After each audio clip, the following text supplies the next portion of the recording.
Tales of a Fourth Grade Nothing, Judy Blume. The Big Winner. I won dribble at Jimmy Fargo's birthday party. All the other guys got to take home goldfish in little plastic bags. I won him because I guessed there were 349 jelly beans in Mrs. Fargo's jar. Really, there were 423. She told us later. Still, my guess was the closest.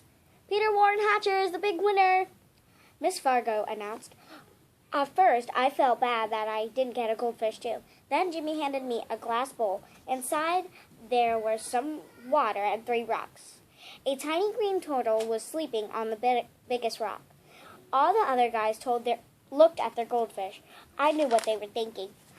They wished they could have a tiny green turtle's tail. I named my turtle Dribble while I was walking home from Jimmy's party. I live at 25 West 68th Street. It's an old apartment building, but it's got one of the best elevators in New York City. There are mirrors all around. You can see yourself. There are mirrors all around. You can see yourself from every angle. There's a soft cushioned bench to sit on if you're too tired to stand. The elevator's operator name is Henry Bellheimer. He lets us call him Henry because Bellheimer is hard to say. Our apartment is on the 12th floor, but I don't have to tell Henry. He already knows. He knows everybody in the building. He's that smart. He even knows I'm 9 and in the 4th grade. I show him Dribble right away.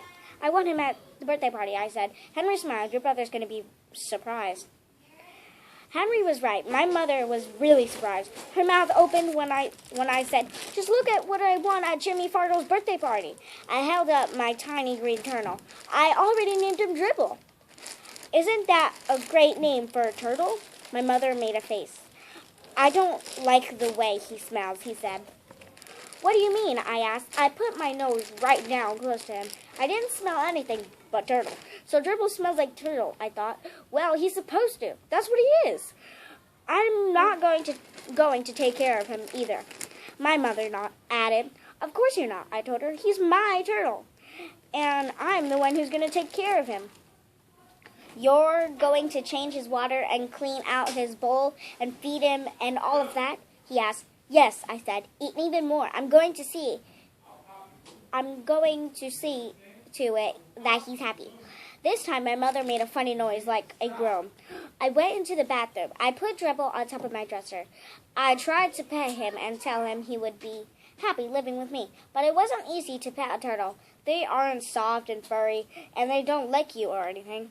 Still, I had my very own pet at last. Later, when I sat down at the dinner table, my mother said, I smell turtle. Peter, go scrub your hands.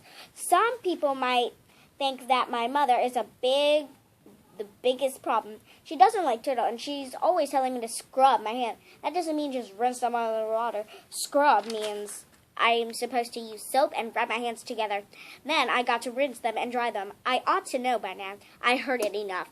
But my mother isn't my biggest problem. Neither is my father. He spends a lot of time watching commercials on TV. That's because he's in the advertising business. These days, his favorite commercial is the one about Juicio. He wrote it himself, and the president of Juicio Company liked it so much, he sent my father a whole crate of Juicio for our family to drink.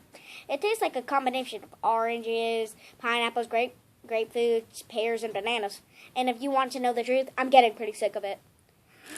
But Juicio isn't my biggest problem either. My biggest problem is my brother, Farley Drexel Hadger. He's 2.5 years old. Everybody calls him Fudge. I feel sorry for him if he's going to grow up with a name like Fudge. But I don't say a word. It's none of my business. Fudge is always in my way. He messes up everything he sees. And whenever he gets mad, he throws himself flat on the floor and screams. And he kicks and he bangs his fist. The only time I really like him is when he's sleeping. He sucks 4 fingers on his left hand and makes a slurping noise. When Fudge saw Dribble, he said, "Ooh, that's my turtle. Get it? Mine." "You don't touch him," Fudge said. "No touch." He laughed like crazy. And that is chapter 1 of Judy Blume, Tales of a Fourth Grade Nothing. I hope you enjoyed this video on Tales of 4th Grade Nothing. And subscribe, and I will also be making Chapter 2 on the next video, but that is going to be tomorrow. So, toodles!